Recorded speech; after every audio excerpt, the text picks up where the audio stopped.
My fiancée said, "I don't want your family at our wedding. They're too basic." I replied, "Understood." Then I canceled the wedding, sent her a breakup cake, and booked a cruise with my family instead. Now she is demanding compensation and threatening to sue me. I, 30 till, am, or rather was, engaged to Stephanie, 30. We've been together 4 years. I thought they were 4 good years. I see now that they were 4 years of auditioning, and apparently I failed the final callback. The wedding planning has been a thing, mostly driven by Stephanie and her mother Sharon, a woman who looks at a menu like it's personally insulted her. My involvement was mostly to nod and enter my credit card information. The main venue, a renovated barn thing that costs more than a decent sedan, was paid for with my savings. My one request was that we have a specific local band play for a couple of hours because they were my late grandfather's favorite. Cheesy, I know, but it was important to me. Last Tuesday, Stephanie sat me down for what she called a logistics and optics conversation. That should have been my first clue. She had a leather-bound notebook and a pen that probably had a name. She cleared her throat. "Jason," she started, not looking at me, "I've been running the numbers and visualizing the day, and we need to make a few final tweaks to the guest list." "Okay," I said. "Are we over capacity?" "No, in terms of numbers, in terms of cohesion." She finally looked up, her expression the same one she uses when a waiter brings her the wrong kind of sparkling water. "I don't want your family at our wedding." I honestly thought I'd misheard. "You mean like my second cousins? My great-aunt Carol who always smells like mothballs?" "No," she said, her voice perfectly even. "I mean your parents and your sister." I just stared at her. My dad, a retired mechanic who can fix anything and tells the worst jokes. My mom, a nurse who makes the best lasagna on the planet. My sister, a vet tech who has fostered more stray animals than I can count. "They're just too basic," she said, wrinkling her nose as if she'd found a bug in her salad. "My family are friends. They're from a different world. My mother is worried about the clash. We're trying to cultivate a certain elegance. Your father telling stories about changing a carburetor isn't going to fit." I waited for the punchline. For the gotcha, it never came. This was it. This was the negotiation. My family for her elegance. My blood didn't boil. It turned to ice. All the little things from the past 4 years suddenly clicked into place. The way she'd correct my grammar in front of her friends. The helpful suggestions that I should trade in my reliable car for something European. The way she always referred to my family's home as quaint. It wasn't a partnership. It was a renovation project. And my family was the original crown molding she wanted to rip out and replace with something sleek and empty. I looked at her, at this woman I thought I knew, and I felt nothing but a profound, chilling clarity. I didn't raise my voice. I didn't plead. I just said, "Understood." She smiled, visibly relieved. "Oh good, I knew you'd see it my way. It's for the best. It's our day, after all." I nodded, got up, and went to my home office. I was supposed to be paying the deposit for the caterer. Instead, I opened my laptop, email to the venue. "Dear venue coordinator, please be advised that we are canceling the wedding of Jason R. and Stephanie S., scheduled for September 14th. As per our contract, I understand the deposit is non-refundable. Please confirm cancellation. Regards, Jason R." Email to the band. "Hi guys, change of plans. The wedding is off, but I'd like to know your availability for a private party in late September. And can you play Blue Suede Shoes twice?" Website open. A 7-day Caribbean cruise. I booked 4 tickets. 1 for me, 1 for my sister, and 2 for my basic parents. The confirmation email felt warmer than Stephanie's hug ever did. Final tab, a local bakery. I ordered a white 2-tiered cake. For the inscription, I wrote, "Bon voyage." I had it delivered to our apartment for the next afternoon. I slept on the couch. The next morning, I packed a bag while she was at her spin class. When she got home, I was sitting on the couch with my duffel bag at my feet. She was still flushed and glowing. "What's this?" she asked, gesturing to my bag. "I'm going to my parents for a bit," I said. Just then her phone buzzed. It was the cancellation confirmation from the venue. Her face went slack. "What is this? Did you do this, Jason? Is this a joke?" "I understood," I said, repeating my line from the night before. "I understood that you see my family as disposable. I understood that you value optics more than people. and I understood that I was making the biggest mistake of my life. The doorbell rang. It was the cake. I brought it in and set it on the coffee table. She stared at the bon voyage written in cheerful blue icing. "I canceled the wedding," I said calmly. "And I'm breaking up with you. The cruise I booked for our honeymoon is now a family trip. For my family, the basic one." The mask fell. Her face contorted into a snarl I'd never seen before. "You can't do this. I've paid for the dress, the flowers. My parents put down a deposit for the rehearsal dinner. You owe me. You will pay for this." I walked to the door. "Actually," I said, "I won't." Now she's blowing up my phone. Dozens of texts and voicemails. She's gone from crying to screaming to threatening. This morning's text was an all-caps masterpiece claiming I owe her for emotional distress, non-refundable wedding expenses, and reputational damage. She says her father, Edward, a corporate tax attorney, is drafting a lawsuit. So, for how I handled it? Maybe. But, I'm too busy looking at shore excursions to really care. Update 1. 2 weeks later. Well, folks, it's been an eventful fortnight. I wish I could say Stephanie's threats were just hot air, but it turns out entitled people are nothing if not persistent. They mistake tenacity for being right. First, the lawsuit. It's real. A thick envelope arrived via certified mail. It's a small claims court filing, and it's a masterclass in creative grievance. Edward's legal mind has clearly been at work, twisting things. She's suing me on the grounds of promissory estoppel and unjust enrichment, claiming she spent thousands in good faith based on my promise to marry, and it would be unjust for her to bear those costs alone. It's a fancy way of saying, pay for my dress. The itemized list is glorious. The non-refundable deposit on her custom wedding dress, $4,000. Deposits for the florist, photographer, and her makeup artist totaling $3,500. A nebulous claim for emotional distress and public humiliation.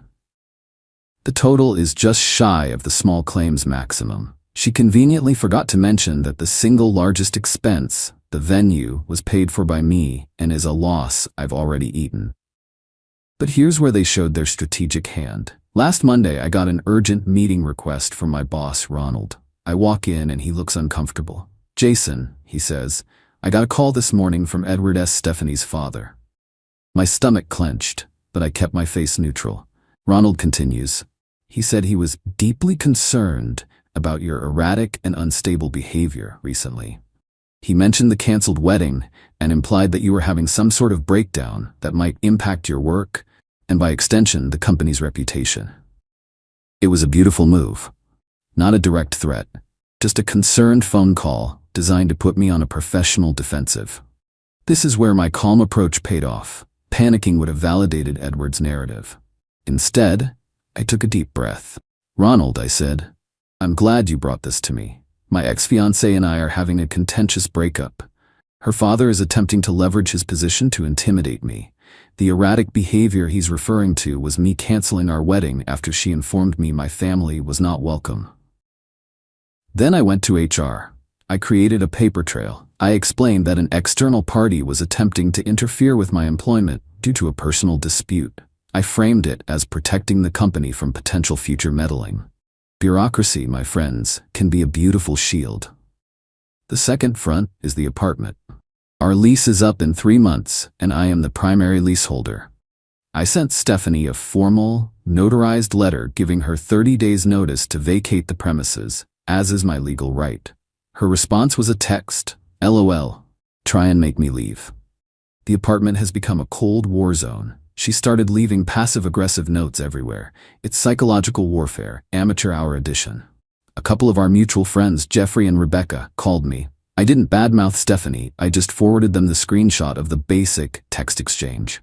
The response from Jeffrey 10 minutes later said it all. "Wow, okay, never mind."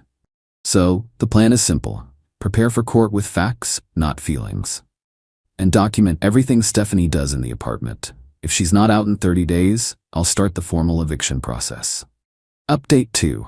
3 weeks later. The countdown to the cruise is on. T-6 days. My sanity is holding on by a thread, but that thread is made of Kevlar.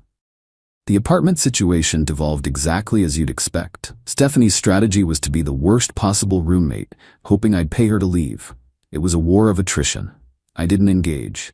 I just took date-stamped photos and sent a polite, recorded delivery letter to our landlord outlining the situation, just to have it on record. But the main event came, once again, from Daddy Dearest. Edward is not a man who likes to lose. His attempt to paint me as unstable at my job failed, so he escalated. I got a strange call last week. It was from the fraud prevention department at my bank. "Mr. R," the woman said, "we're calling to verify a recent credit inquiry. Our systems flagged an inquiry from a mortgage underwriter that appears to be unauthorized. Can you confirm you are currently applying for a home loan?" My blood ran cold. "No," I said, "I am absolutely not." She explained that someone had used their system to pull my full credit report.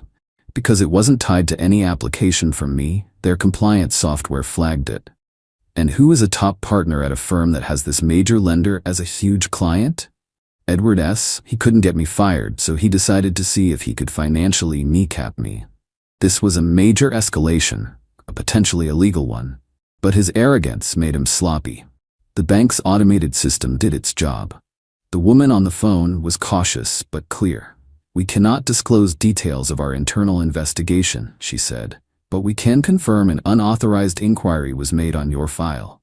We have taken internal corrective action. We can issue you a formal letter confirming the date and nature of this unauthorized inquiry for your records." I asked for the letter. It was another piece of paper for my folder, a folder labeled "Pattern of Harassment." Last night, Stephanie finally moved out. I don't think she could stand me not reacting to her provocations. She must have realized I would actually file for eviction the day her notice period was up, and decided to leave before it got that far. I came home to find her things gone, and a few of mine. A high-end sound system and, bizarrely, a framed map of my city that was a gift from my sister. Her final salvo was an email, oozing self-justification. "Since you've left me with all these bills from the wedding we were supposed to have, I've taken the sound system and the map to help cover what you owe me. When you're ready to pay the rest, you can have them back." It wasn't a confession of theft in her mind. It was a righteous claim. But in the eyes of the law, it's the same thing. I took a deep breath, photographed the empty spaces, and filed a police report for theft, attaching a printout of her email. My sister called. "Are you okay?" she asked. "This is insane." "Honestly," I said, looking at my packed suitcase, "I'm exhausted, but I feel clean." Next stop, the Caribbean. Then a date in court. Final update. 1 month later, hello from the other side. The salt water has been washed from my hair, the faint tan line is fading, and the drama for the most part is over. The cruise was exactly what my soul needed. Seeing my mom get giddy about seeing a dolphin, watching my dad dominate trivia night, it wasn't basic. It was real. Standing on the deck with them, I almost laughed out loud at the absurdity of Stephanie's demand. She hadn't just insulted them, she'd revealed she had no concept of what genuine happiness even looks like. Then came the court date. Team Stephanie was there in force, her, Sharon, and Edward, all radiating smug confidence. Then there was me, alone, with a simple, neatly organized accordion folder. Stephanie presented her case, spinning a tale of her emotional and financial investment in our shared future. She presented her receipts. Her lawyerly father had coached her well. Then it was my turn. The judge, a tired-looking woman who had clearly heard it all, sighed and said, "Mr. R, your response?" I stood up and kept it simple.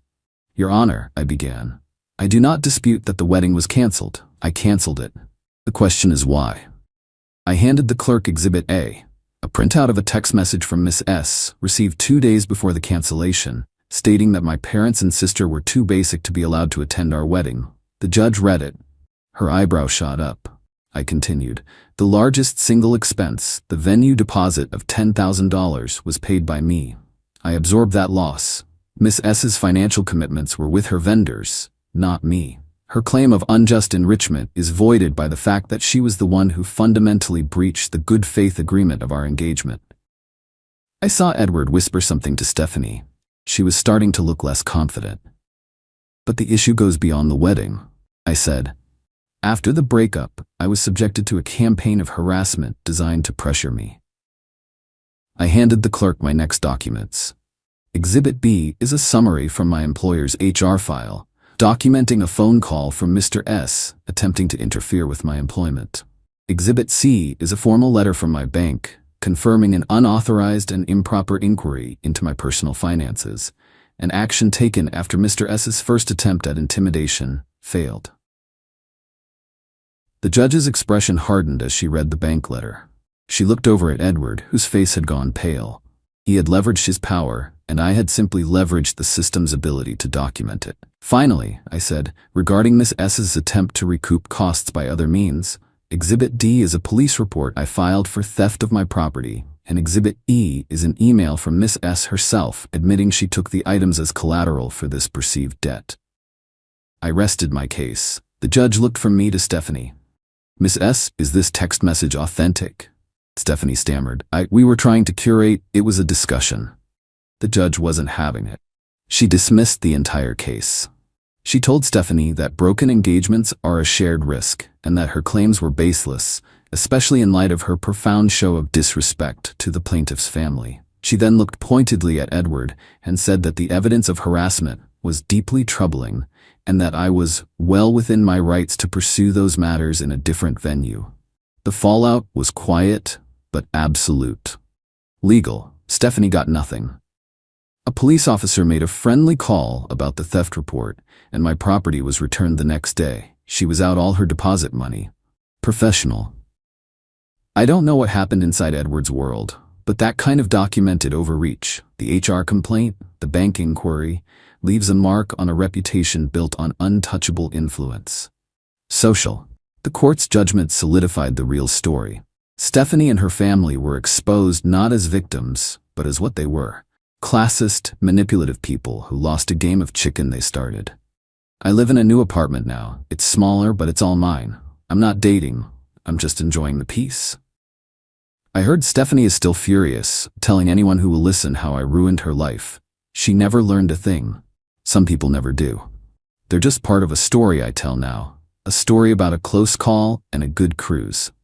Turns out my basic, family, and I clean up pretty well on a formal night at sea. Who knew?